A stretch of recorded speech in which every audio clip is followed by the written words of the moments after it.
जय श्री कृष्ण। ब्रह्मखंड अध्याय 25। नारद जी को भगवान शिव का दर्शन। शिव द्वारा नारद जी का सत्कार तथा उनकी मनोवांछा पूर्ति के लिए आश्वासन। सौती कहते हैं, हे शौनक जी, तदंतर विप्रवर नारद क्षण भर में बड़ी प्रसन्नता के साथ शिव के मनोहर धाम में जा पहुँचे। भगवान शिव का वह अभीष्ट लोक ध्रुव से 1,00,000 योजन ऊपर था। त्रिशूलधारी शिव ने दिव्य रत्नों द्वारा उसका निर्माण किया है। आधारशूर ने आकाश में योग बल से शंभु द्वारा धारण किया गया वह विचित्र लोक भांति भांति के दिव्य भवनों से सुशोभित है तथा दिन रात तेज से उद्भासित होता रहता है। पवित्र अंतःकरण वाले श्रेष्ठ साधक तथा मुनीन्द्र शिरोमणि महात्मा जन ही उस लोक का दर्शन कर पाते हैं। हे मुनि, वहाँ सूर्य और चंद्रमा की किरणें नहीं पहुँच पाती।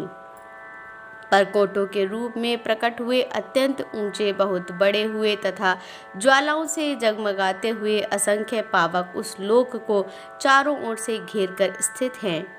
उस श्रेष्ठ धाम का विस्तार 1,00,000 योजन है। उसमें श्रेष्ठ रत्नों के बने हुए 3,000 ग्रह हैं। हीरे के सार तत्व से बने हुए भांति भांति के चित्र विचित्र मनोहर भवन उसकी शोभा बढ़ाते हैं। वहाँ माणिक्य तथा मुक्तामणि के दर्पण हैं। विश्वकर्मा ने उस लोक को सपने में भी नहीं देखा होगा। एकमात्र शिवसेवी महात्मा जन ही उसमें कल्प पर्यंत निरंतर निवास करते हैं। वह शिवलोक करोड़ों करोड़ों सिद्धों तथा शिव पार्षदों से युक्त है। वहाँ लाखों विकट भैरव निवास करते हैं। सैकड़ों लाख क्षेत्र उसे घेरे हुए हैं।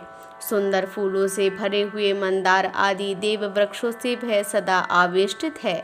सुंदर कामधेनुएं उस धाम की उसी तरह शोभा बढ़ाती हैं जैसे सैकड़ों बलाकाएं आकाश की। उस लोक को देखकर नारद मुनि मन ही मन बड़े विस्मित हुए और सोचने लगे, जहाँ ज्ञानियों तथा योगियों के गुरु निवास करते हैं वहाँ ऐसी विचित्रता का होना क्या आश्चर्य है।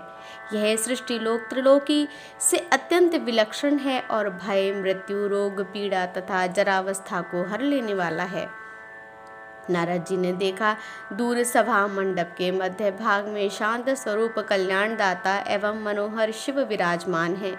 उनके 5 मुख 5 चंद्रमाओं के समान आह्लाददायक जान पड़ते हैं। प्रत्येक मुख में प्रफुल्ल कमल के समान 3-3 नेत्र हैं। उन्होंने मस्तक पर गंगा जी को धारण कर रखा है तथा उनके भाल देश में निर्मल चंद्रमा का मुकुट शोभा पा रहा है। तपाए हुए सुवर्ण के समान कांतिमती पीली जटा धारण करने वाले दिगंबर भगवान शिव उस समय आकाश गंगा में उत्पन्न कमलों के बीज की माला से सानंद श्री कृष्ण नाम का जप कर रहे थे। उनकी अंग कांति गौर वर्ण की है। वे अनंत और अविनाशी हैं।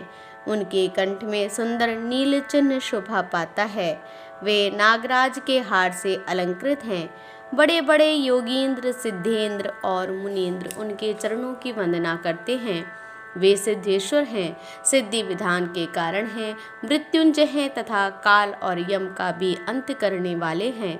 उनका मुख प्रसन्नता सूचक हास्य से अत्यंत मनोहर जान पड़ता है। वे संपूर्ण आश्रितों को कल्याण तथा अभीष्ट वर प्रदान करने वाले हैं। सदा शीघ्र ही संतुष्ट होने वाले, भवरोग से रहित, भक्त जनों के प्रिय तथा भक्तों के एकमात्र बंधु हैं। दूर से देखने के पश्चात निकट जाकर मुनि ने भगवान शूलपाणि को मस्तक झुकाकर प्रणाम किया। उस समय मुनि के शरीर में रोमांच हो आया था। वे 3 तार वाली वीणा बजाते हुए कलहंस के समान मधुर कंठ से पुनः श्री कृष्ण का गुणगान करने लगे। ब्रह्मा जी के पुत्र और वेद वेत्ताओं में श्रेष्ठ मुनीन्द्र शिरोमणि नारद को आया देख भगवान शंकर योगींद्र, सिद्धेंद्र और महर्षियों के साथ मुस्कुराते हुए सिंहासन से वेग पूर्वक उठकर खड़े हो गए। फिर उन्होंने मुनि को बड़े वेग से पकड़कर हृदय से लगा लिया और आशीर्वाद तथा आसन आदि दिए। साथ ही उन तपोधन से आने का प्रयोजन और कुशल मंगल पूछा। इसके बाद भगवान शंभु उत्तम रत्नों के बने हुए श्रेष्ठ एवं सुंदर सिंहासन पर अपने प्रमुख पार्षदों के साथ बैठे, किंतु ब्रह्मा जी के पुत्र नारद नहीं बैठे। उन्होंने भक्ति भाव से प्रभु को प्रणाम करके दोनों हाथ जोड़कर उनकी स्तुति की। गंधर्वराज के द्वारा किए गए शुभदायक वेदोक्त स्तोत्र से स्तुति करके पुनः प्रणाम करने के अनंतर भगवान शिव की आज्ञा ले नारद जी उनके वाम भाग में बैठे। वहीं उन्होंने जगत की वांछा पूर्ण करने वाले भगवान शिव से अपनी हार्दिक अभिलाषा बताई।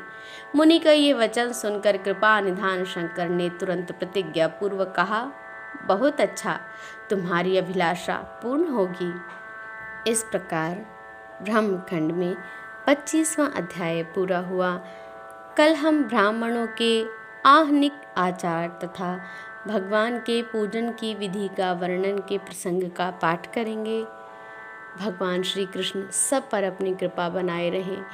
नमः पार्वती पतये हर हर हर महादेव। जय जय श्री राधे, जय जय श्री राधे, जय जय श्री राधे।